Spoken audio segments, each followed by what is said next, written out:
Então, boa noite, gente. Sejam muito bem-vindos ao primeiro episódio do Delírios Biomédicos Podcast, né? Estamos muito empolgados de estar aqui gravando. Até passei perfume para essa ocasião, né? E hoje o tema, né, vai ser sobre sonhos lúcidos, que para quem já assistiu o filme Inception, né, sabe bem do que eu tô falando. E eu tô apresentando esse episódio junto com a Gabi, com a Jéssica e com a Adri. Oi, gente. Isso, digo muito. Oi, gente. Boa noite. E nós temos dois convidados muito especiais aqui com a gente hoje para falar sobre esse assunto, que é o professor Fernando Lousada e a Larissa Wolff. Larissa Wolff, né? É assim. Isso, Wolff. Boa noite, então, se quiserem... também. Perfeita. Se quiserem se apresentar, acho que começa pelo professor. Olá, eu queria agradecer essa oportunidade. Eu sempre acho muito rico quando a gente tem essa possibilidade de conversar sobre um tema que é um tema que eu me interesso bastante. Eu tenho a minha formação em neurociências. Desde que eu comecei a estudar neurociências e fiz o meu mestrado, eu estudei sono e ritmos biológicos, sendo que essa alternância entre o sono e a vigília é o ritmo que a gente mais estuda no nosso laboratório, lá na Universidade Federal do Paraná. E, inevitavelmente, a gente acaba conhecendo um pouco mais e estudando os sonhos lúcidos. Eu diria que eu não sou um bom sonhador de sonhos lúcidos, eu tenho poucos sonhos lúcidos, mas a gente já estudou um pouquinho, já leu a respeito desse assunto, e depois a gente pode estar conversando um pouco que a investigação científica desse tema é muito difícil por vários motivos, e a gente tem um interesse especial por esse tema. Acho que a Larissa, então, pode contar um pouquinho pra gente como é ser uma sonhadora.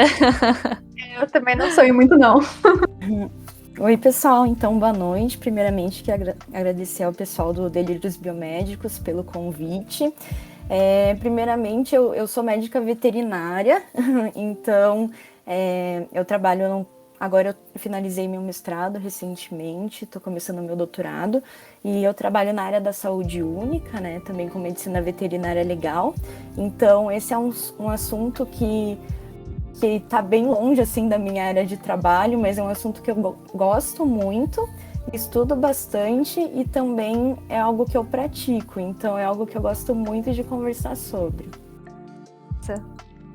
Então, acho que para começar o nosso bate-papo, a pergunta que não quer calar, o que de fato é um sonho? Acho que o professor Lousada pode explicar um pouco pra gente, mais voltado pro lado das neurociências, e a Larissa depois dá um relato pra gente dessa visão mais, como é que eu posso falar? Holística? Não sei se seria a palavra. Acho que uma coisa legal de perguntar também é se todo mundo sonha, né? Isso é uma coisa que é uma coisa normal, sonhar? Então, todo mundo sonha. Existem as pessoas que lembram dos seus sonhos e tem as pessoas que não lembram dos sonhos, mas todos sonhamos, e a maior parte dos nossos sonhos ocorrem numa fase, num estágio do sono que a gente chama de sono REM, onde acontecem os movimentos oculares rápidos. Não é fácil definir sonho. O que é um sonho? Os sonhos são experiências de um outro estado de consciência, e nessas experiências nós nos emocionamos, nós nos movimentamos, nós reproduzimos situações do cotidiano, nós simulamos situações futuras. Então, os sonhos representam um estado de consciência diferente, e a principal diferença é que nós não temos consciência de que eles estão ocorrendo. E o que é o sonho lúcido? O sonho lúcido é exatamente o sonho no qual o sonhador tem essa consciência. Então, eu acho que praticamente todas as pessoas já tiveram experiências de sonhos, nem todas tiveram experiência de sonhos lúcidos. Fazendo a comparação com o cinema, já que foi falado sobre o filme, e é bom frisar que os sonhos lúcidos não são semelhantes aos sonhos do filme Inception, né? Os sonhos do filme Inception são muito mais complexos, aquilo é uma ficção, mas os sonhos lúcidos são aqueles nos quais o sonhador tem consciência que está sonhando. Fazendo uma comparação com o cinema, você deixa de ser um ator dos sonhos e você passa a ser roteirista e diretor. É importante frisar que não há o sonho lúcido não é um fenômeno sim ou não, ou você tem ou você não tem. Às vezes a gente tem uma consciência passageira de que aquilo é um sonho e isso pode ser chamado de sonho lúcido. E no outro extremo a gente tem sonhos nos quais a gente tem a capacidade de alterar a história, de fazer chover, de voar, de introduzir novos elementos nos sonhos. Então existem sonhos lúcidos bem mais elaborados. E professor, agora que você estava explicando já sobre os sonhos lúcidos, você saberia dizer se tem alguma explicação por que isso ocorre ou por que eles são tão diferentes de sonhos normais, assim? Eu acho importante frisar que essas explicações que eu estou trazendo aqui são explicações da perspectiva da neurociência.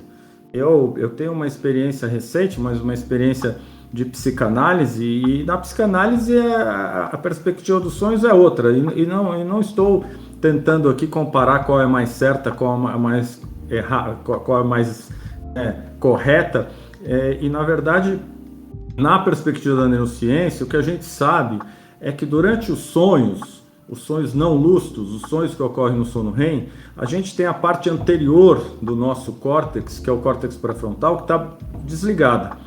E o córtex pré-frontal é fundamental. Nós estamos aqui, nós temos consciência que nós estamos aqui usando um aplicativo, nos comunicando, que agora há pouco eu acabei de fazer atividade física, à tarde eu estava trabalhando, porque eu tenho o córtex pré-frontal ativo, eu consigo concatenar, eu consigo elaborar o que está acontecendo. Nos sonhos, o córtex pré-frontal está desligado e eu não tenho consciência de nada do que está acontecendo, e está acontecendo muita coisa no meu cérebro. E nos sonhos lúcidos, o córtex pré-frontal, que estava inativo durante os sonhos do sono REM, ele tem uma ativação intermediária. Então é como se fosse uma transição entre o sonho e a vigília. Então, na perspectiva da neurociência, os sonhos lúcidos são gerados quando nós temos uma ativação intermediária dessas áreas pré-frontais. Porque se a ativação é maior, você acorda e você tem consciência. Se a ativação é pequena, você tem um sonho que você não tem consciência. E não se sabe por quê, e acho que a Larissa pode nos contar um pouco do treinamento, não sei quais técnicas ela utiliza, não se sabe por que algumas pessoas conseguem manter por mais tempo essa ativação intermediária das áreas pré-frontais. E isso pode ser treinado. Muito louco isso, né? Muito legal. Aproveitando a deixa, né? Larissa, você quer falar pra gente o que é um onironauta, quando e como você começou a se interessar por isso? E responder essa pergunta, né? Que eu acho que é a pergunta campeã que a gente recebeu. Se é possível a gente treinar um sonho lúcido, como que faz pra gente ter esse sonho lúcido? Então, claro, primeiramente, né, um onironauta é pela terminologia, né, é um marinheiro dos sonhos. Nada mais é do que como se fosse um astronauta dos sonhos mesmo. É uma pessoa que explora os sonhos lúcidos. E existem várias técnicas, né, para a gente começar a ter sonhos lúcidos. Acho que a primeira coisa mais importante é a gente começar a se familiarizar com os nossos sonhos, né? Então, primeiramente começando a lembrar deles, né? Porque se a gente lembra deles, a gente consegue começar a identificar elementos que são bons nos nossos sonhos, o que vai lá na frente ajudar a gente a perceber quando a gente está sonhando. Então, tem alguns momentos, né, pra gente que são mais fáceis de lembrar dos sonhos, que são, por exemplo, se a gente não precisa acordar no susto, né, com o despertador, se a gente consegue acordar com mais calma, é mais fácil de a gente lembrar dos sonhos. Também é mais fácil lembrar quando a gente tem pesadelos, por exemplo, porque os pesadelos, eles mexem mais com o nosso emocional. A gente já acorda conseguindo lembrar melhor.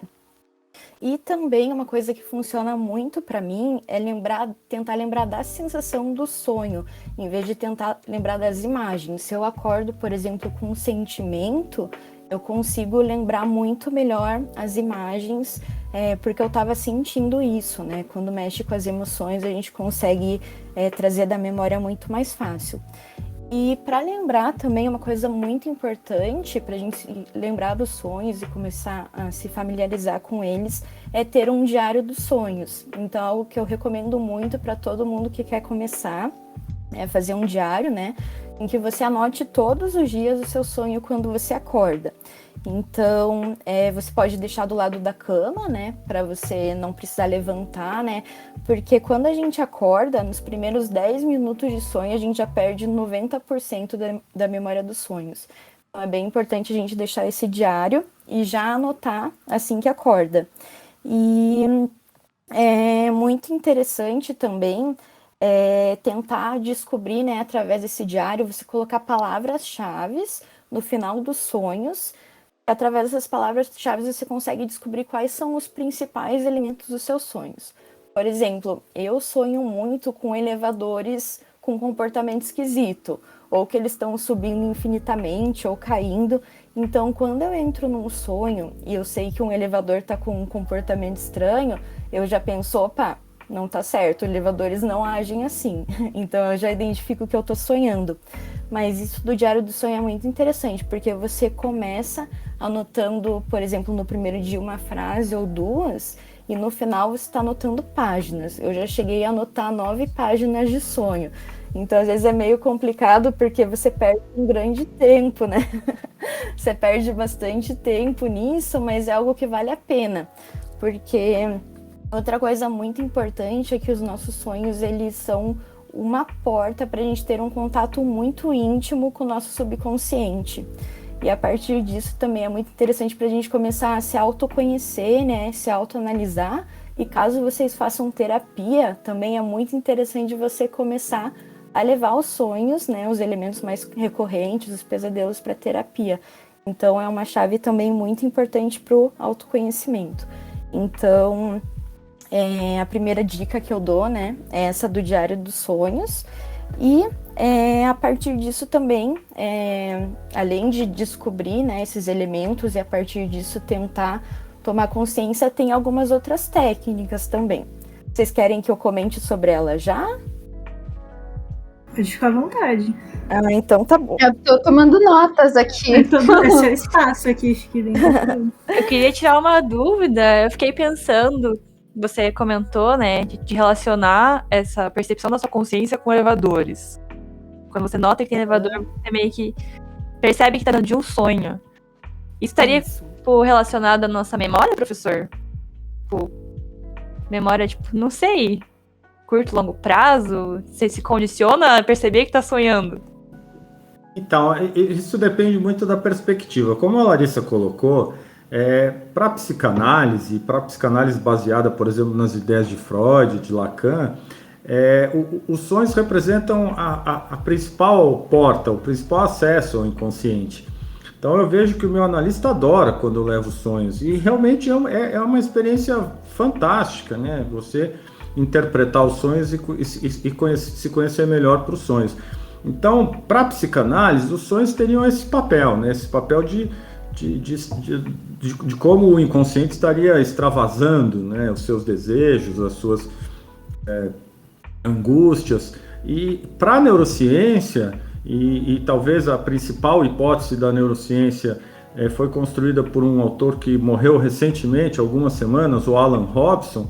Ele dizia: os sonhos não foram feitos para ser lembrados, os sonhos estão a serviço da consolidação das nossas experiências. Os sonhos resultam da ativação de redes neurais que representam as nossas experiências, e essa ativação que ocorreria durante a noite estaria a serviço dessa consolidação.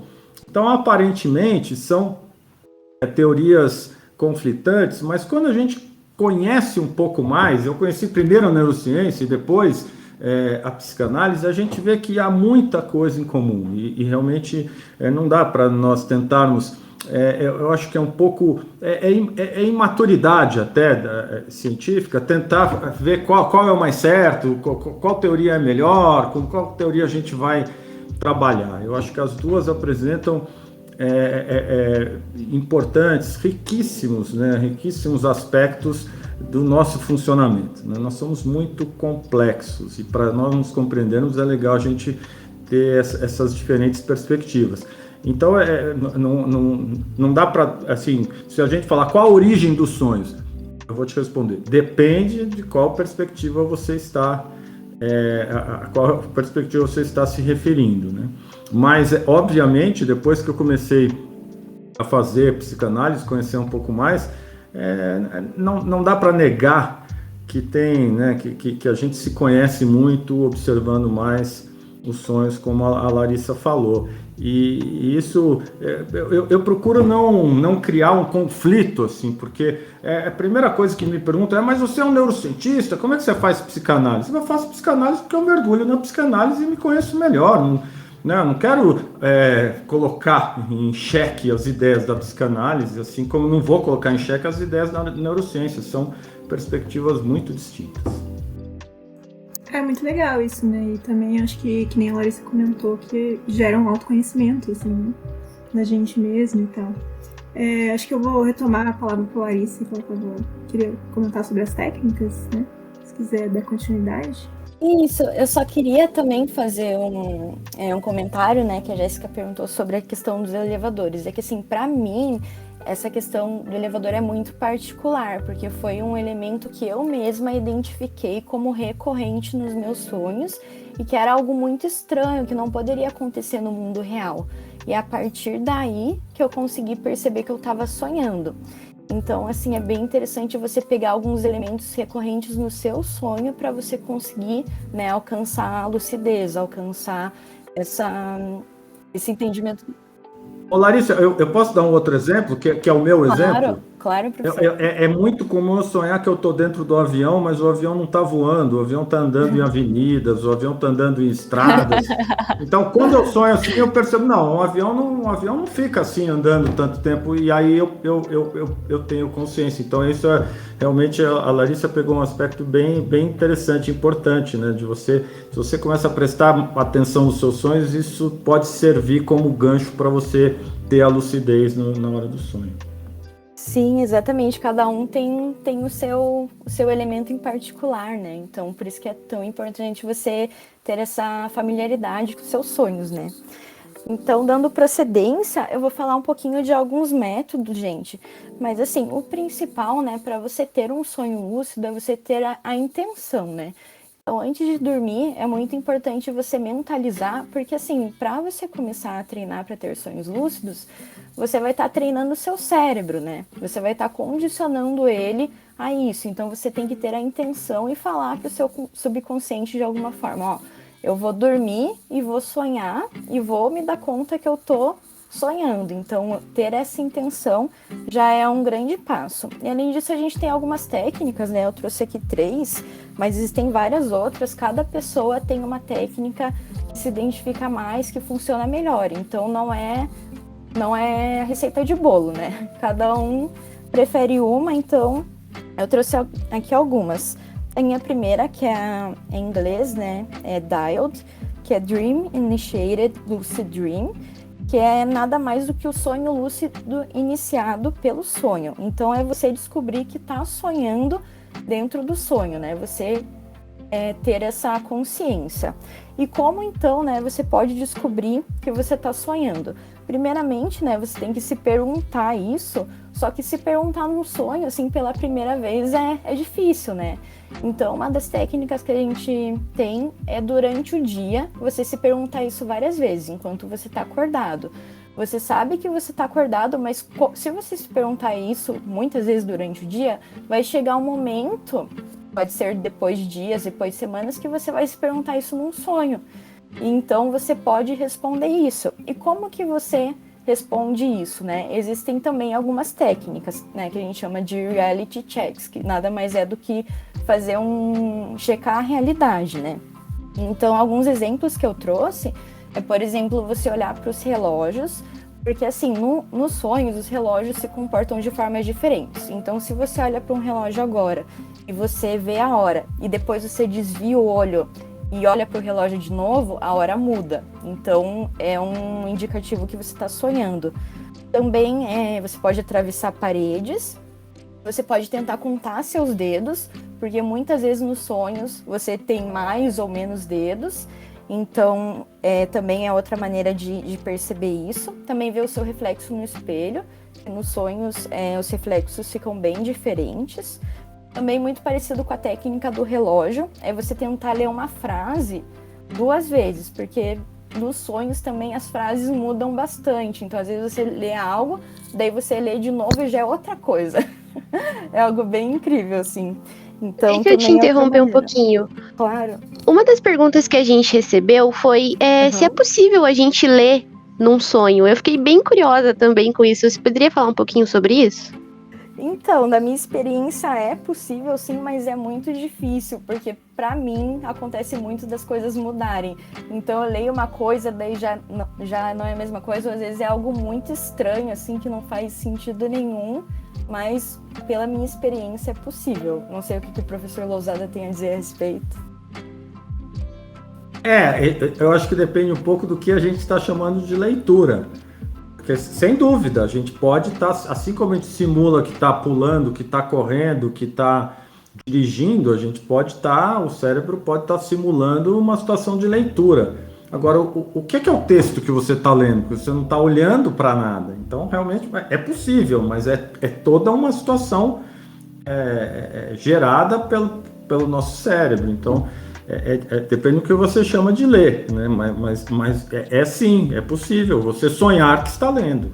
Mas é o que a Larissa falou, você vai ler, dali a pouco o texto nem está lá, o texto não é mais aquele. Assim como você pega no sonho, você pega um smartphone, o smartphone não liga, não funciona, não acessa a internet, quer dizer, o smartphone pode se transformar em qualquer coisa no sonho, né? Então essas anomalias que surgem nos sonhos, eu acho que sim, né? Existem essas técnicas que a Larissa falou. O difícil é que você fala, mas se eu tiver a percepção no sonho de olhar 2 vezes pro relógio, é porque eu já estou com lucidez. Então essa virada, né? Essa lucidez mínima que te permite investigar alguma coisa nos sonhos e daí concluir que o sonho é lúcido, isso talvez seja o mais difícil, né? Que depende, às vezes, de um certo treinamento. Algumas pessoas atingem isso mais facilmente, outras nem tanto. Quando a gente perguntou pro pessoal no Instagram, né, em relação aos sonhos lúcidos e tudo mais, teve uma menina que me mandou uma mensagem, a Rebeca, inclusive, falando que toda vez que ela tem sonho lúcido, ela tá fazendo uma prova de física. Eu fiquei, como assim? Se você tá lúcido, sabe? Como é que você escolhe fazer a prova de física? Né? Que coisa. Como é que se resolve uma conta sonhando? Tenham coisas mais legais. Eu em geral, nos meus poucos sonhos lúcidos, quando eu percebo, a primeira coisa que eu faço, eu saio voando. Eu adoro sair voando no sonho. Nossa, eu quero muito fazer isso. Vou começar a treinar hoje. Eu também amo muito, a minha coisa favorita. O mais engraçado de voar no sonho é que não é simplesmente você voar que nem um super-homem. Existe uma técnica, não é fácil. Existe Tem todo que treinar. um esforço. E o pior é que quando você consegue voar é muito estranho, porque às vezes você se descontrola, assim, se desgoverna. Às vezes eu vou muito alto e eu penso, meu Deus, como é que eu vou voltar? Eu vou cair. E às vezes eu caio mesmo, assim. Então é um voo que requer habilidades. Muito legal. Eu acho muito sensacional porque realmente nunca tive um sonho lúcido. Eu só tenho consciência, tipo, que eu tive um sonho muito louco, mas eu não percebo isso quando eu tô sonhando. Aproveitar que a gente tá nesse tema que ela falou de cair quando tá voando, alguém perguntou, tipo, no Instagram, se no sonho lúcido é possível sentir dor, ou se é possível você se machucar e daí você acordar e você ainda tá com dor, alguma coisa assim. Então, eu nunca cheguei a sentir dor, não, assim, no sonho lúcido, mas às vezes se eu tô sentindo alguma dor de verdade, alguma dor física, assim, por exemplo, eu tenho um pouco de dor nas costas, então às vezes isso realmente vai pro sonho, mas se é um sonho que eu sei que eu tô lúcida, eu nunca cheguei a me machucar, assim, mesmo porque eu sei que eu não vou me machucar, então acho que depende bastante desse treinamento da mente. A gente sentir dor, assim como sentir outras emoções, isso sempre acontece nos sonhos, sejam lúcidos ou não, mas é importante lembrar que nos sonhos lúcidos, eles ocorrem durante o sono REM, e no sono REM nós estamos paralisados. Então eu posso estar voando, correndo, brigando, mas eu não corro o risco de sofrer nenhuma lesão porque eu não estou me mexendo. Então assim, não faz sentido a gente pensar que o sonho lúcido vai gerar lesões. Durante o sonho você pode sentir dor, assim como você pode sentir outras coisas, prazer. e outras emoções, mas o sonho lúcido não gera lesões. Mas aproveitando isso, talvez daqui a pouco, para não mudar radicalmente de assunto, eu acho que a gente vai precisar falar um pouquinho dos eventuais ou dos potenciais riscos dos sonhos lúcidos, porque isso parece que é um convite para todos, falando assim, vamos lá, vamos treinar, vamos dormir sonhos, mas eu acho que a gente tem que ter também consciência de que há alguns riscos que ainda estão sendo investigados, ainda tem estudos, como eu falei, não é muito fácil uma abordagem científica dos sonhos lúcidos, mas eu não tenho segurança para falar assim, durma sonhos lúcidos, que isso não oferece risco nenhum para você. Eu não tenho essa segurança, eu não sei qual a opinião da Larissa. A gente tem uma sessão de perguntas selecionada para falar desse assunto. Acho que a gente pode terminar porque a gente estava falando das técnicas e aí depois a gente vai para isso. Tranquilo. Beleza, então, vou dar continuidade às técnicas. Então, com relação aos reality checks, né, eu vou trazer mais alguns que eu acho interessantes, pelo fato de mexer muito com questões até fisiológicas do sono. Então, um deles é você tentar apagar a luz ou acender a luz, que você geralmente não consegue mudar, né, regular a iluminação no sonho. Eu não sei se o professor Lousada sabe explicar exatamente por que isso acontece, mas é algo que realmente você não consegue fazer. Não sei se tem uma boa explicação, mas esse é uma das checagens sugeridas para você verificar se aquilo é um sonho ou não, né? Isso é bem engraçado, porque assim, às vezes eu até sonho assim, se, por exemplo, eu tô dormindo e tá, digamos, batendo o sol, às vezes até eu não consigo ver o sonho direito, porque existe essa questão, então talvez tenha alguma coisa a ver com os olhos mesmo, né? E alguns outros reality checks, acho que eu tenho mais um aqui, que é o histórico, né, do que você estava fazendo. Porque às vezes você, no sonho, tá em um lugar e daí de repente tá em outro lugar completamente diferente. Então você muda muito, né? E na vida real isso não aconteceria. Então, caso você tenha uma mudança muito brusca de ambiente, do que está acontecendo, também é um indicativo.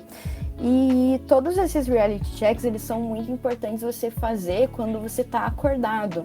Então, a cada 2 horas, mais ou menos, você treinar isso para treinar o seu cérebro, para daí poder fazer isso no sono, né? Que nem você se perguntar se você está sonhando. E também você pode ter um totem, né?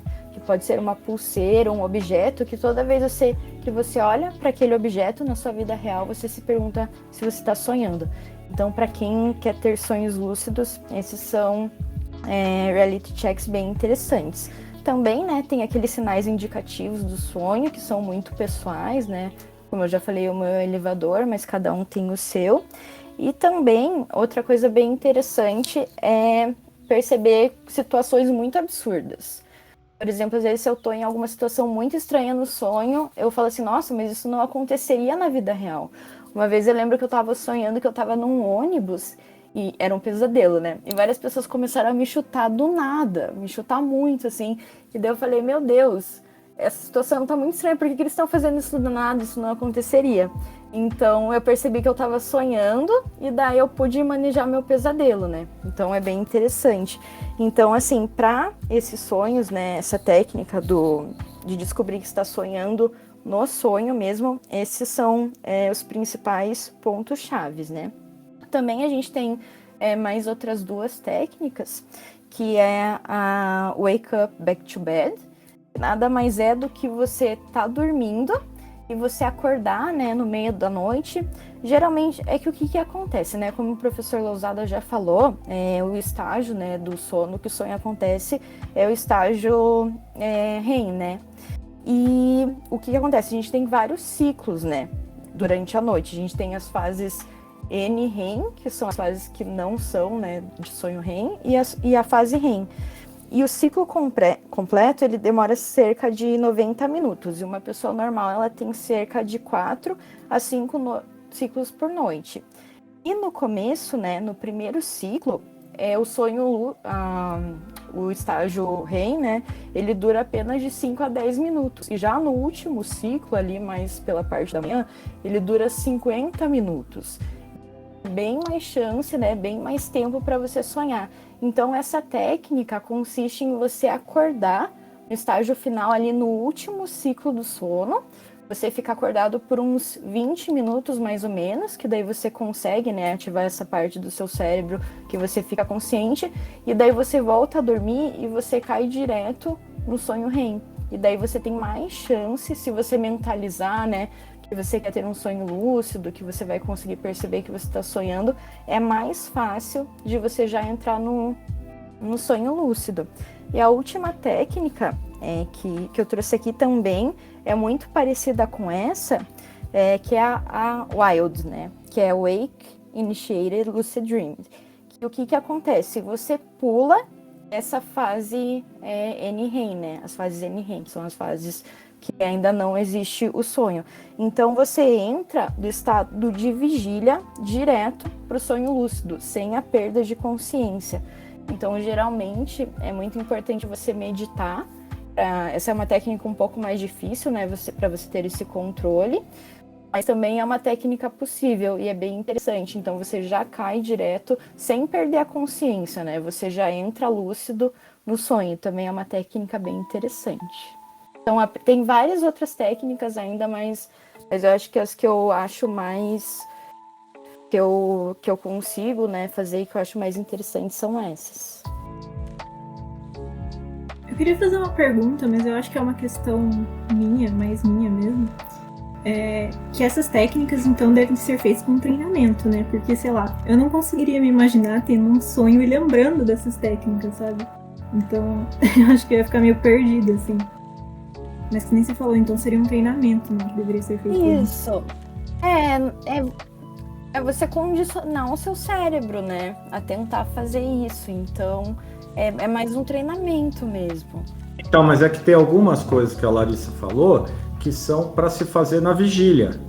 Por exemplo, fazer essa checagem cada 2 horas, o diário de sono depois que acorda. Então, você começa fazendo essas técnicas durante a vigília e elas vão te ajudar a usar essa estratégia quando você estiver dormindo, né? Então, obviamente, a gente tem que começar por aquelas quando a gente está acordado. Eu acho que essa de você checar se você está no ambiente, a Larissa, no caso, no elevador, eu no avião, ou outras pessoas numa sala de aula, ou numa academia de ginástica, ou na praia, em ambientes que elas costumam sonhar bastante, você está naquele ambiente e você se pergunta, isso é um sonho ou não é? Ah, não é, isso aqui não é sonho, porque né, você começa a buscar elementos para se certificar de que aquilo é a vigília. Isso ajuda você quando você estiver sonhando. Então, fazer isso durante a vigília vai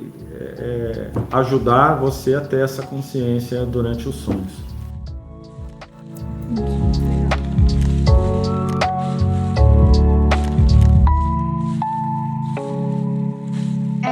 A pergunta que saiu é se tem alguma relação entre sonhos lúcidos e projeção astral. Acho que essa é mais para a Larissa responder, né?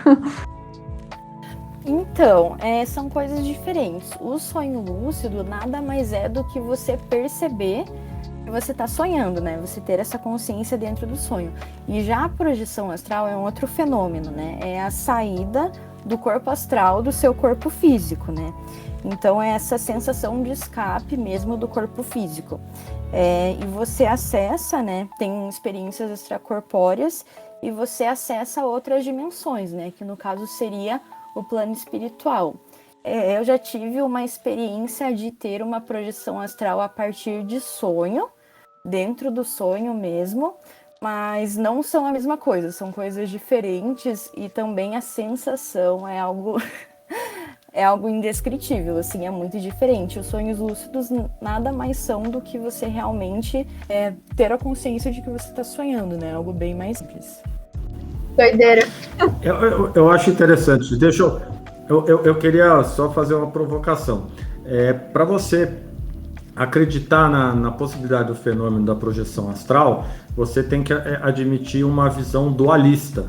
Dualista no sentido de que o seu corpo ficou e a sua mente, ou a sua alma, ou o seu espírito, você chame do que for, se separou e você fez essa viagem. Eu não estou falando que não existe ou existe, mas você precisa assumir uma postura dualista dessa relação entre mente e cérebro, ou entre alma e cérebro, e uma das maneiras de você, de alguma forma, checar ou se certificar de que ocorreu essa projeção astral, porque ela pode ser uma alucinação. Então você pode ter uma alucinação de que você saiu, e a alucinação faz parte dos sonhos, então é muito difícil você identificar e você falar foi uma projeção astral ou não. Então os experimentos tentam avaliar se a pessoa conseguiu se deslocar de onde ela estava dormindo e presenciar um fenômeno que estava ocorrendo na sala ao lado, no ambiente ao lado. Isso é muito difícil de se comprovar. Em geral, as pessoas não conseguem fazer isso. Isso não significa que elas não saíram, mas significa que se elas saíram, é difícil elas saírem e terem a capacidade de ir ao ambiente ao lado e ver, por exemplo, o que está acontecendo no lado, porque quando ela não sai com o aparato do sistema visual dela, ela não sai com o aparato de processamento das imagens que o córtex tem. Então é bastante difícil a gente trabalhar com uma abordagem científica a esses fenômenos. A gente tinha mais uma pergunta, que na verdade foi uma pergunta que o Ivan que fez, mas assim, meio que voltando na ideia do Inception e tal, sobre essa questão, eu queria saber se vocês já sonharam em um sonho, se vocês já tentaram dormir no sonho, e se isso é possível, assim. Isso vai de encontro com uma pergunta que eu recebi também, se existem as camadas do sonho. Eu acho que elas conversam uma com a outra, né? Uhum. É bem a ideia de Inception mesmo, né? Então, pela minha experiência, eu já passei por isso algumas vezes. Teve uma noite que eu acordei 3 vezes dentro do sonho. E é algo bem... É bem incrível, assim. Essa vez acho que foi mais vezes, mas comigo não é tão recorrente, mas acontece sim e é possível, já experienciei. Mas talvez o que não seja possível é a gente admitir a existência dessas camadas, e quando você muda no filme, né, para quem assistiu, quando você muda de camada, muda a dimensão temporal naquela camada. Isso é pura ficção, muito interessante, mas é pura ficção. A gente não tem como, ou até hoje não se demonstrou que existem essas camadas, e na medida que você muda de camada, muda a própria dimensão temporal. Mas eu tenho um comentário bem interessante também para fazer sobre essa questão de acordar do sonho dentro do sonho. Eu li um experimento que fizeram, não sei se o professor já leu, mas foi um experimento que fizeram assim, estavam monitorando, né, uma pessoa dormindo e sonhando, e pediram, né, para ela fazer o movimento dos olhos, que nos experimentos que fazem é algo bem característico, né, para conseguir provar que a pessoa está sonhando, porque a pessoa está em atonia muscular, né, ela não consegue mexer, mas os olhos ela consegue. Então, já tiveram os primeiros experimentos, né, pediram para a pessoa fazer esse movimento do olho de um lado para o outro, se não me engano, do lado esquerdo para o lado direito 8 vezes. Foi comprovado em outro experimento.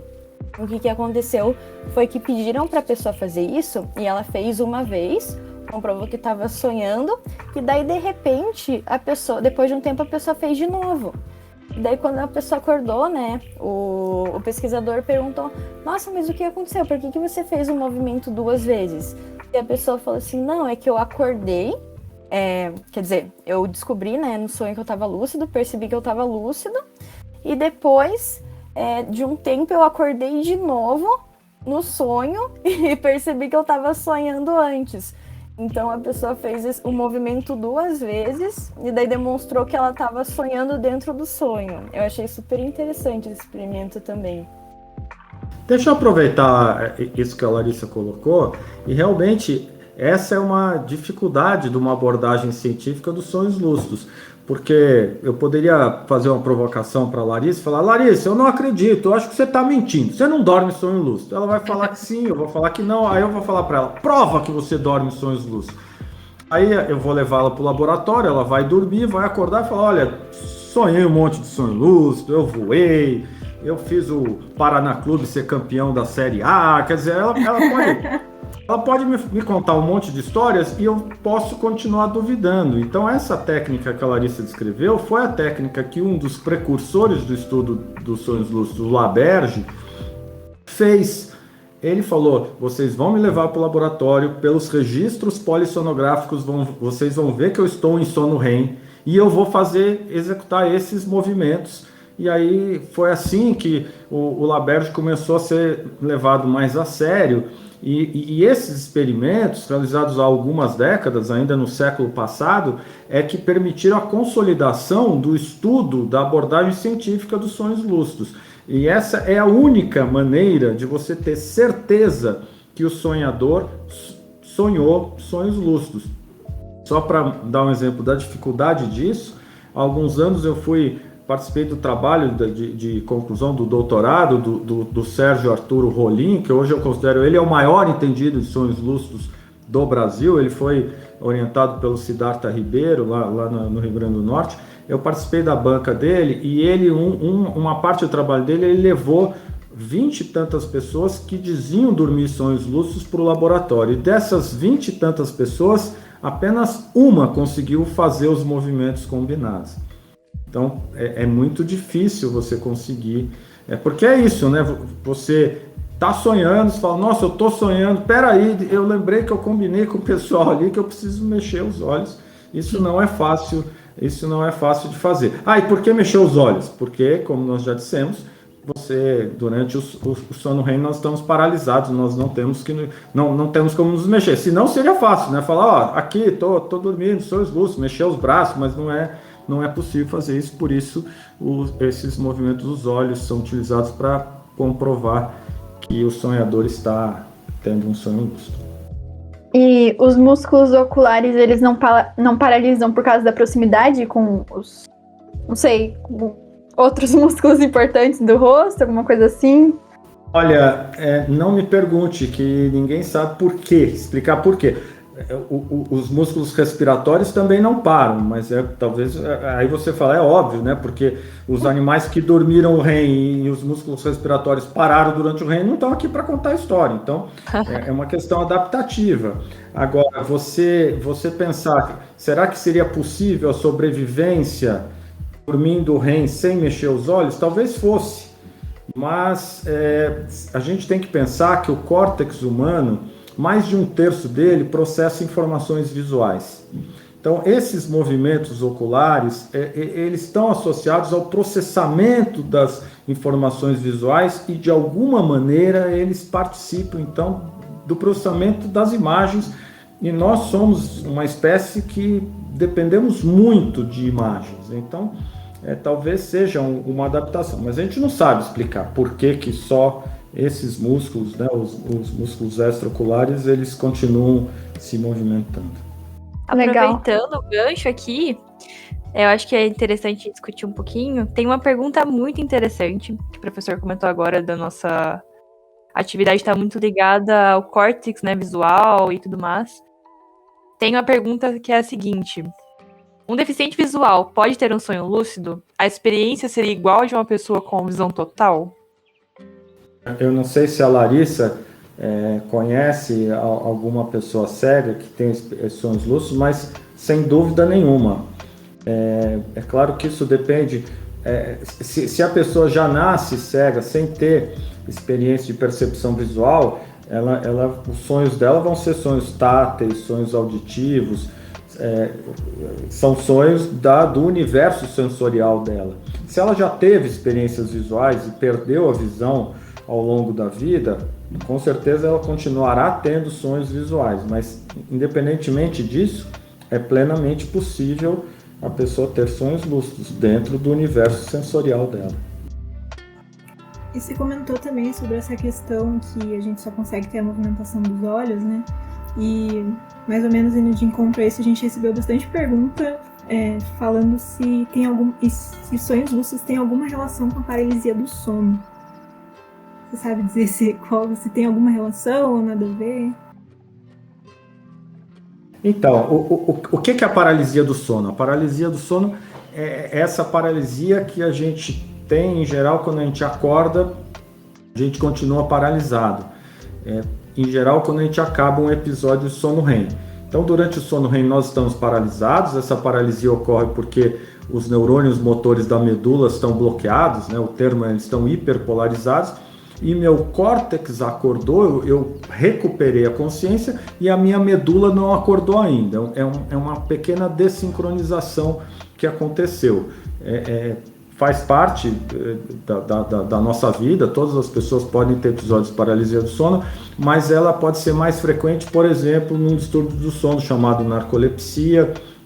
E na narcolepsia ocorrem alucinações, que não são sonhos lúcidos, são alucinações, né? São como se fosse a transição do sono para a vigília, mas eu não consigo ver uma relação de maior frequência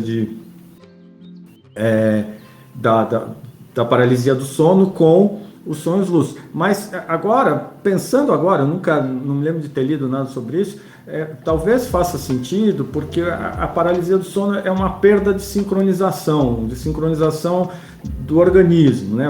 O córtex acordou, a medula não acordou junto. Então pode ser que isso sugira uma alteração cortical, a ativação cortical pode ocorrer nessas situações, mas eu estou apenas especulando.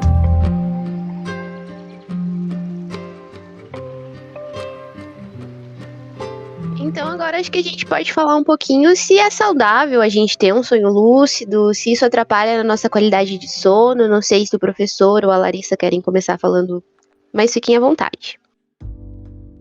Não sei se a Larissa quer falar ou para se contrapor, a Larissa quer falar um pouquinho mais assim do quanto ela sente benefícios que os sonhos lúcidos trazem para ela, e eu tento colocar algumas preocupações que eu tenho. Pode ser, então, professor. Então, com relação aos benefícios, né, como eu já falei, acho que autoconhecimento, né, é o principal. Você tá em contato direto, né, com o seu subconsciente, então entender, né, o que se passa dentro de você, que tem muitas questões que quando a gente tá lúcido, a gente deixa passar, né, ou às vezes evita, e os sonhos acabam trazendo isso à tona, né, então acho bem importante essa questão. Também com relação à criatividade, né? Os sonhos, eles nada mais são que criatividade pura, né?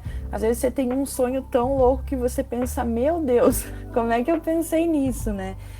Então, eu acho que se a gente tivesse que elaborar um sonho, seria muito mais complexo, né, de fazer isso lúcido. Então, é uma grande oportunidade a gente exercer, né, esse poder criativo, né? Também é um treino muito legal para situações da vida real, né? Nos sonhos lúcidos, digamos que você tem uma apresentação importante, você pode treinar isso no seu sonho, também, né? Para lidar com alguns traumas.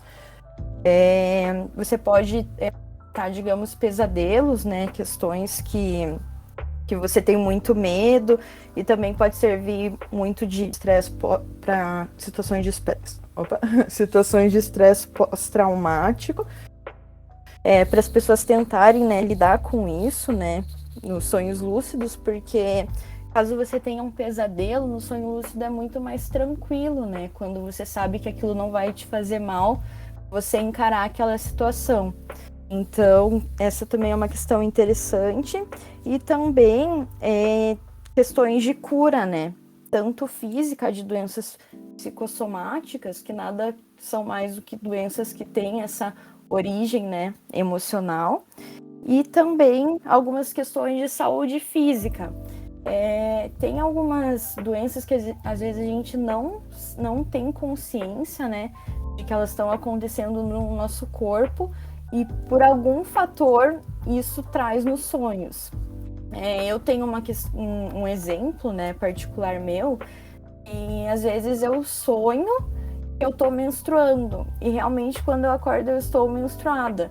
Então, às vezes eu nem fazia ideia, assim, não era para ser naquele momento do ciclo mesmo, e daí eu acho super interessante, assim, como que o meu inconsciente traz para mim algo que eu realmente não estava ciente, né, algo do meu corpo físico.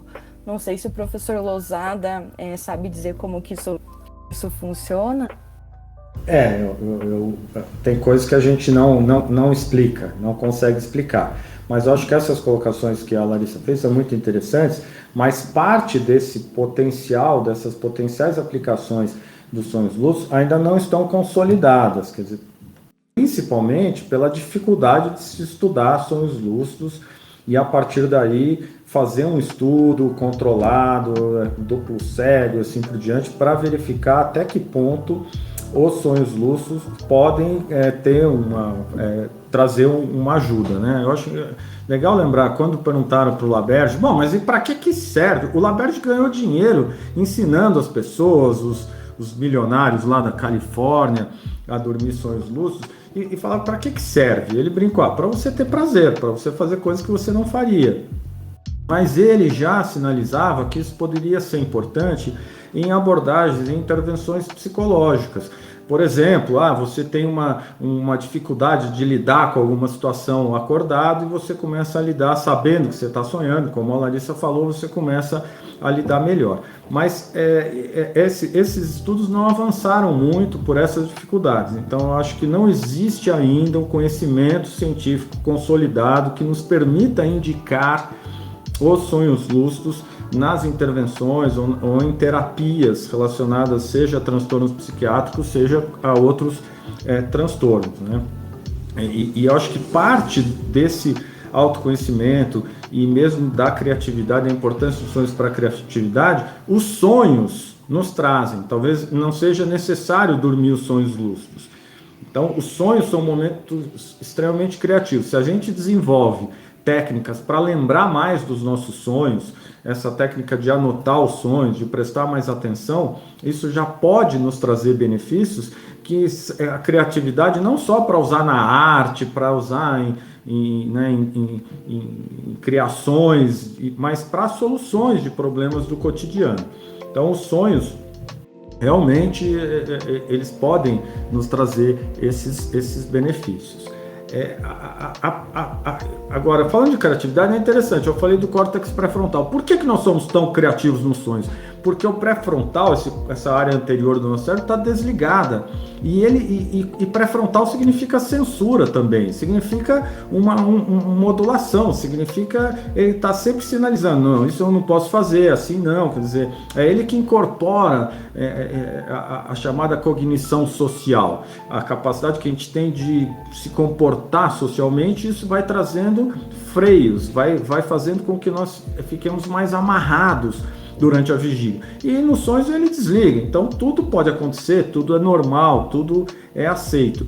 Os sonhos lúcidos, eles ocorrem com uma ativação um pouco maior do pré-frontal. Então poderia provocar a Larissa e falar, não, os sonhos não lúcidos, eles são mais criativos do que os sonhos lúcidos, porque nos sonhos não lúcidos, o pré-frontal está totalmente desligado. E nos sonhos lúcidos ele tem algum controle sobre o que está acontecendo.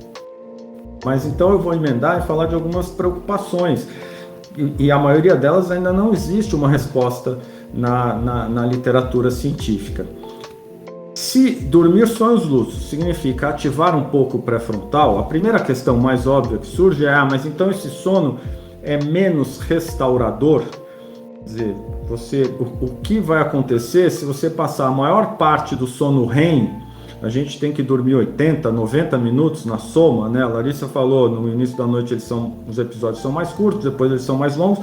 Você teria que dormir 80, 90 minutos de REM por noite e você vai passar metade desse tempo ou mais com uma ativação parcial do pré-frontal. Será que isso traz alguma consequência na reparação do córtex pré-frontal, que é fundamental para a sua estabilidade emocional, por exemplo, para você, né, para a sua regulação emocional? Então, nós não sabemos, não existe resposta, porque não há estudos que acompanharam por mais tempo pessoas como a Larissa, né, que investem assim em dormir mais. Sonhos lúcidos a gente não sabe.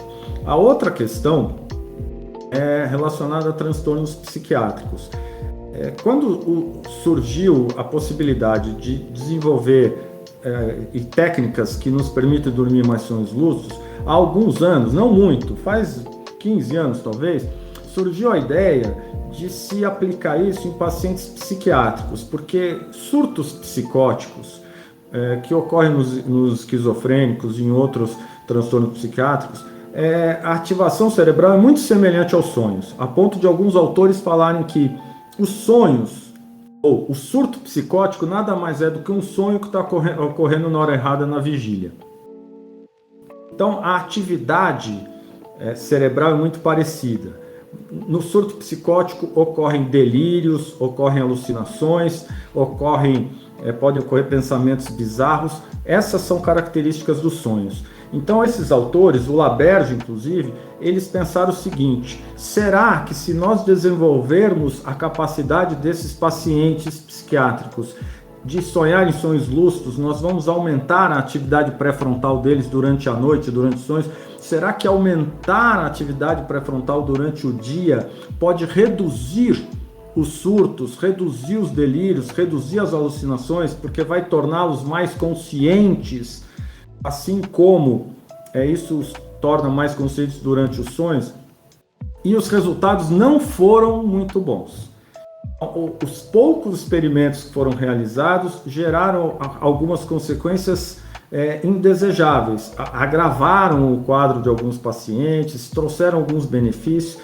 Então a gente usar os sonhos lúcidos para isso, talvez ainda não exista essa possibilidade. E mais, eu diria hoje que, assim como se recomenda que pacientes com transtornos psiquiátricos, por exemplo, com transtorno bipolar, com esquizofrenia, devem evitar o uso de algumas drogas psicotrópicas, que elas podem potencializar o surgimento de surtos. Eu acho que a gente precisaria ter cuidado com sonhos, desenvolver sonhos lúcidos, porque a gente não sabe o que essas alterações pré-frontais podem estar causando. A gente não sabe. Eu não estou dizendo que causa ou não causa, mas na dúvida a gente precisa ter cuidado até surgirem estudos um pouco mais consistentes, com um número de pacientes maior, para a gente ter mais segurança para falar a respeito.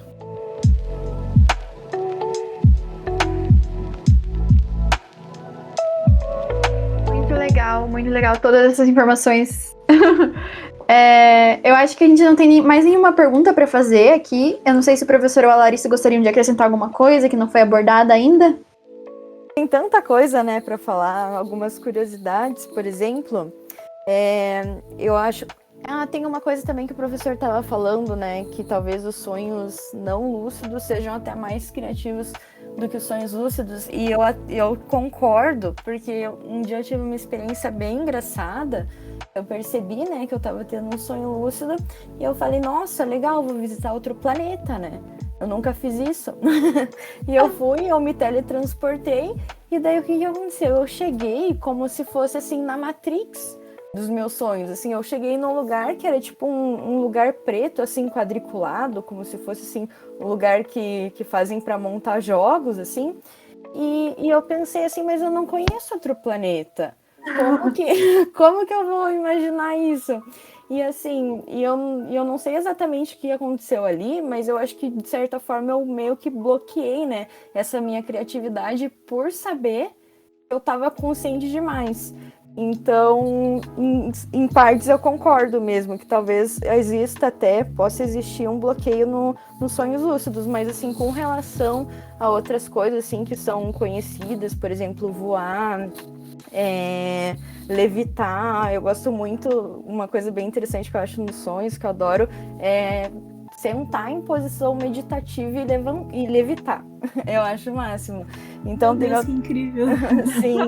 Então, assim, tem outras coisas também que são muito legais. Assim, tem algumas que eu não tenho experiência, mas que eu já li também, que dá para fazer também manipulação de energia. Também metamorfose, né? Você se metamorfizar em animais. Eu já consegui me metamorfizar em homem, mas em animais eu ainda não tive oportunidade. E também a telecinética, né? Essa habilidade de você conseguir levitar objetos e tudo isso. E também acho que uma coisa bem interessante, né, dos sonhos lúcidos é você poder, né, ter essa possibilidade de se comunicar com o próprio sonho. Perguntar para o sonho o que ele está querendo te dizer. ou perguntar para um personagem do sonho, né? Eu lembro que uma vez eu estava tendo um pesadelo, eu perguntei, mas o que esse pesadelo significa? E veio uma resposta, assim, super metafórica, que eu até levei depois para terapia, mas é algo bem interessante mesmo, assim, todas essas possibilidades, né, do que você pode fazer num sonho lúcido, mas acredito que possam ter algumas situações que acabem esbarrando ali nos limites do teu consciente mesmo. Eu adorei. Muito legal. Se deixar, a gente fica até amanhã falando aqui.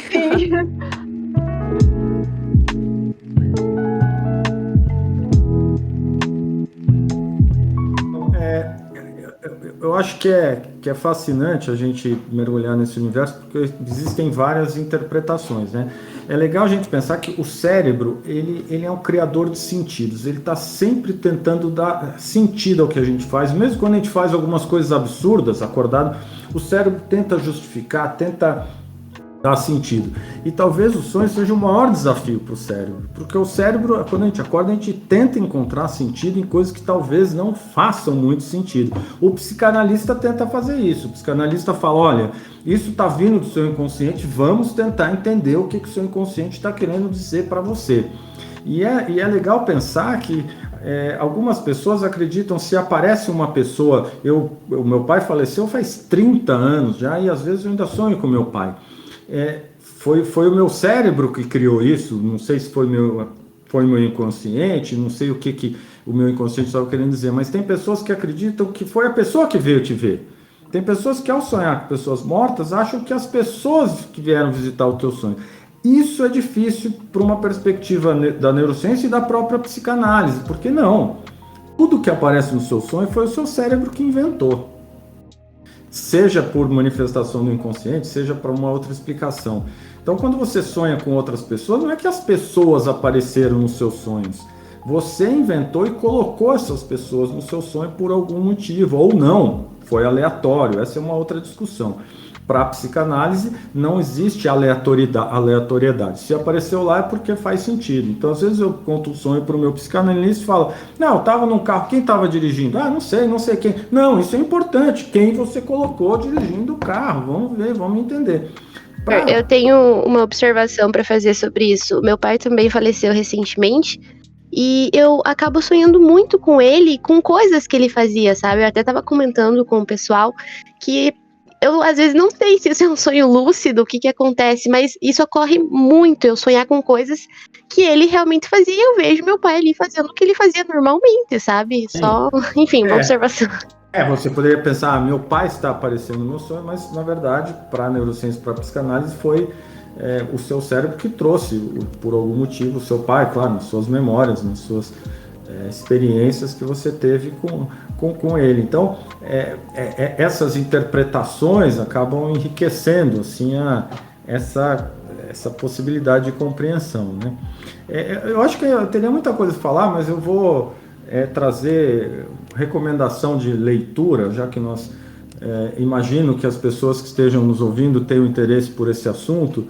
Eu recomendaria um livro que eu considero um clássico na área do sono e dos sonhos, não tanto dos sonhos lúcidos, que é o livro do Siddhartha Ribeiro, que é um cara que eu admiro muito, eu tenho orgulho de ser amigo dele, é um neurocientista fantástico, ele trabalha com diversos temas no laboratório de pesquisa dele, e ele escreveu O Oráculo da Noite, quando ele resgata a importância dos sonhos e mostra que talvez a sociedade que trata os sonhos como algo mais descartável é a nossa cultura, a sociedade ocidental. A gente trata os sonhos quase como um artefato, algo ali que acontece, mas eu não estou preocupado com isso, eu não vou compartilhar com ninguém, não faz sentido eu tentar lembrar. e ele faz um resgate da importância dos sonhos ao longo da história e dos sonhos para essa nossa interação com os antepassados, para você compartilhar experiências, e os sonhos como essa possibilidade de prever o futuro, não de forma determinística, mas de forma probabilística, né? Os sonhos simulam situações e dentro dessas simulações a gente pode enxergar algumas possibilidades, isso pode nos ajudar a tomar decisões, e era o que faziam, né, grandes líderes, guerreiros e em muitas culturas do passado. Então eu recomendo essa leitura, é um livro grande, mas eu adoro pegar livro grande, porque eu não gosto quando os livros acabam, né? Quando a gente pega um livro de 100 páginas, o livro acaba no mesmo dia e não tem graça. Então é legal pegar um livro grande, que você pode demorar 10, 15 dias para ler. E um outro é o livro do Alan Robson, que chama, eu não sei se tem tradução em português, chama 13 Sonhos que Freud não teve. É a tradução literal. O Alan Robson, ele conta 13 sonhos, e por meio desses sonhos ele tenta mostrar como Freud estava errado. Eu acho que o Alan Robson não tinha tanta razão em criticar assim o Freud, mas a questão não é ver quem está certo, a questão é ver como, né, as diferentes críticas e as diferentes perspectivas, e o Alan Robson contrapõe a perspectiva da neurociência à psicanálise. Então é um livro que eu recomendo a leitura, e já coloco o meu exemplar à disposição quando voltarmos à era presencial. O primeiro que passar lá no meu laboratório pode levar emprestado esse livro do Alan Robson, que eu tenho. Ter responsabilidade. Já eu sou a primeira da fila, tá? Já digo que eu sou a primeira. Mas muito obrigada, professora. Até anotei as recomendações aqui, vou dar uma olhada depois. Larissa, você tem alguma recomendação para fazer também? Eu tenho, eu também já anotei aqui os livros que o professor recomendou, vou ler com certeza. Eu tenho 3 indicações. Eu vou começar pelo o mais simples, que é Sonhos Lúcidos, é do Thomas Paisel e mais 2 autores. É um guia para dominar a arte de controlar seus sonhos. Então, esse livro, ele traz as técnicas, né? Ele fala do histórico, né? Dos sonhos, e também ele é muito interessante porque ele faz você se apaixonar mesmo, né? Os autores, eles são muito apaixonados pelos sonhos lúcidos, então eles trazem esse amor. Então, para você se apaixonar, é um livro bem, bem interessante. Também tem, e esse livro que eu acabei de citar, ele é um livro mais simples, né? Ele não é tão complexo, e ele é direto, então por isso ele é bem interessante.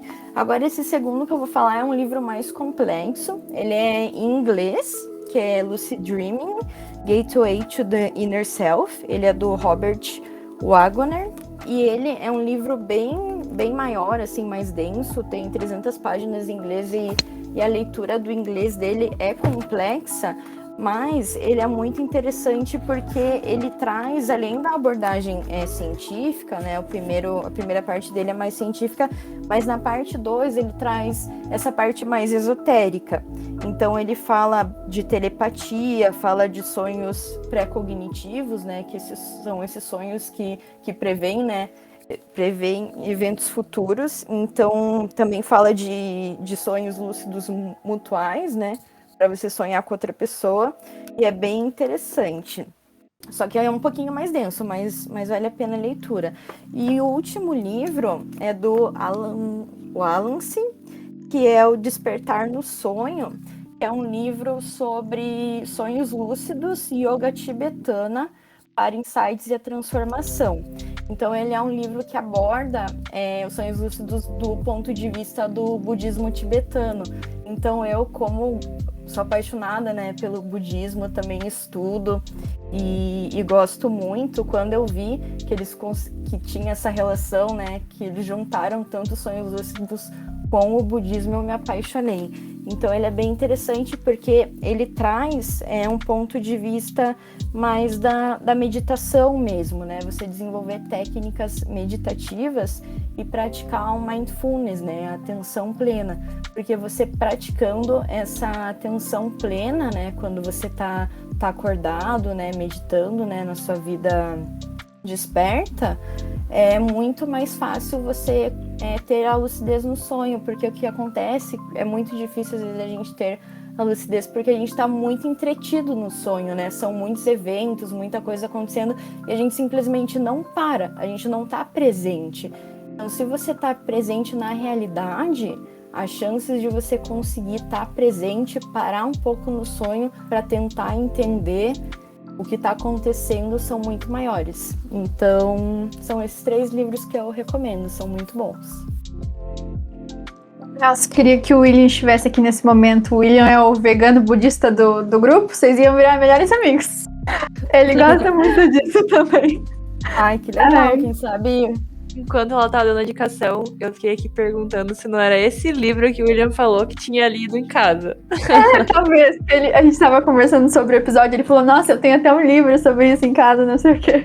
Sim, é bem legal, quem sabe depois eu posso até conversar com ele, né, trocar uma ideia sobre Sim. isso, eu acho super interessante.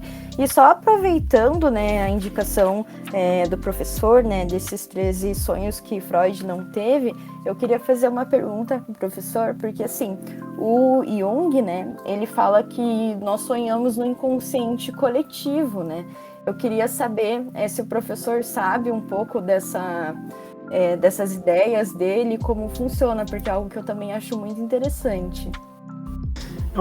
Eu estudei muito pouco Jung, eu li aquele, faz muito tempo, O Homem e Seus Símbolos, li pouca coisa, mas o que ele fala desses arquétipos, né, que existe uma estrutura comum para os nossos sonhos que representam uma estrutura da própria sociedade, mas eu não conheço muito. O que eu acho, assim, o que eu tenho dificuldade de entender a partir da perspectiva da neurociência é a possibilidade de sonhar junto. Quer dizer, de 2 pessoas sonharem o mesmo sonho simultaneamente. Eu acho isso bastante difícil de entender. Não estou falando que isso não possa ocorrer, mas nós não temos nenhuma possibilidade de explicar esse fenômeno na medida em que os sonhos, até onde a gente consegue alcançar, é um fenômeno íntimo, individual, do processamento do nosso cérebro. Então, essa conexão com um outro cérebro, quem diz que isso seria possível fazer, no livro dele, no livro de 2011, é o Miguel Nicoleles, que é um neurocientista brasileiro, mas ele disse que isso poderia ser feito mediado por uma máquina. E depois ele falou que acho que não vai dar tão cedo a gente fazer isso. Mas sem a mediação de uma máquina, eu tenho dificuldade em pensar nessa possibilidade. Entendi. Muito obrigada, professor. Esses fenômenos esotéricos, né, são bem interessantes e a ciência realmente não consegue explicar, né? Mas eu acho muito interessante também a gente ter a mente aberta, né, a tudo isso, que quem sabe um dia a ciência também chega lá, né? Então acho interessante a gente ter esses questionamentos e eu dou um exemplo pessoal. No mês passado, a minha mãe tem 81 anos, já está com Alzheimer, não está muito consciente das coisas, mas a irmã dela, de 88 anos, faleceu e ela não sabia, e até hoje eu não tive coragem de contar para minha mãe a morte da irmã dela. Mas na manhã que a irmã faleceu, no interior de São Paulo, a minha mãe não parou de chorar, minha mãe ficou horas chorando. Eu não tenho como explicar isso. Você pode falar, foi uma coincidência. Não, minha mãe nunca faz isso. Foi uma coincidência. Então, essas questões a ciência não pode ter a pretensão de explicar tão cedo. Não sei explicar, mas algo aconteceu ali. Alguma ligação que elas tinham foi perdida e ela sentiu de alguma maneira e passou a manhã sofrendo. Eu gosto muito legal de pensar que a gente tem essa conexão, assim, né, tipo, com outras pessoas, que às vezes a gente não consegue explicar, mas é legal de saber que existe, né, tipo, acho que faz a gente mais conectado, mais próximo um dos outros também. E há muita pretensão a gente achar que com as ferramentas da ciência a gente pode detectar todas essas possibilidades de conexão, né? A gente pode registrar esses sinais e aquilo que a gente não consegue registrar não existe. Não, a gente tem que ter um pouco mais de humildade. Sim, eu acredito muito nessa ligação telepática mesmo. Eu acredito que a telepatia realmente existe. Quando a gente está conectado com algumas pessoas, a gente experiencia isso mesmo. Eu já experienciei algumas vezes E realmente é algo que a ciência ainda não explica, né? Talvez um dia venha explicar, mas também acredito que a gente nunca vai conseguir explicar tudo, né? O universo é muito vasto, existem muitas questões, mas eu como pesquisadora, né, como agora doutoranda, eu tenho um pé na ciência, mas eu também tenho um pezinho nessas questões mais espirituais, esotéricas, porque eu realmente acredito que a ciência não consegue explicar tudo, né? A gente ainda está muito longe disso, então eu acho interessante a gente manter a mente aberta para essas questões também.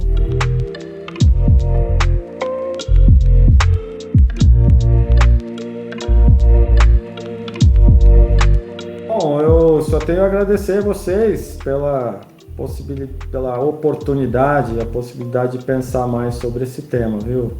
Obrigado. A gente agradece. Eu acho que a gente não poderia ter estreado de uma forma melhor do que essa. Foi incrível, também, muito obrigada, pessoal. de verdade. Agradeço muito pelo convite, eu também fiquei muito feliz de participar, é um tema que eu gosto muito, é sempre legal tá conversando sobre isso. E muito obrigada mesmo pelo convite. Isso a gente espera que, né, nos próximos episódios, quem sabe a gente faz ou sobre outros assuntos, quem sabe de neurociência, né, e de preferência presencialmente, numa mesa de bar, com uma beirinha. Bem melhor. Seria Pra ótimo. ficar Bem melhor. Bem melhor. Bem melhor, né? Mas a gente agradece muito a presença, né? Todo mundo que tá aqui e o resto do grupo, né? Que vai ficar pro próximo episódio, inclusive, né? Fiquem aí pros nossos ouvintes, já comecem a seguir o podcast, sigam o Instagram, que o nosso próximo episódio vai ser sobre o movimento antivacina, né? Então, a gente vai ter outros especialistas para falar sobre sobre esse assunto, vai ser ótimo. E agradecemos muito, muito, muito a presença de vocês dois, foi muito legal, assim, tipo, perfeito o episódio. Eu que agradeço. Eu que agradeço. Eu acho que trazer essa dualidade que a gente conversou o episódio inteiro é muito interessante, é muito importante pra gente não ficar naquele quadradinho de cientista, método científico, quero que você me prove. Não, a gente pode conversar, pode discutir e pode ser muito enriquecedor pra gente, né? Eu acho que a gente transmitiu isso nesse episódio e eu espero que a galera tenha gostado. Parabéns pela iniciativa, muito legal, muito legal. Parabéns, pessoal. Muito Muito obrigada, sucesso gente. para vocês. no São essas projeto. coisas que me deixam com mais esperança no futuro. Ai, Viu? meu Deus. São essas Muito coisas. obrigada, gente. Ficamos lisonjeados. Muito obrigada, então, pela participação. Obrigada. Tchau. Muito obrigada por ouvirem e tchau, tchau.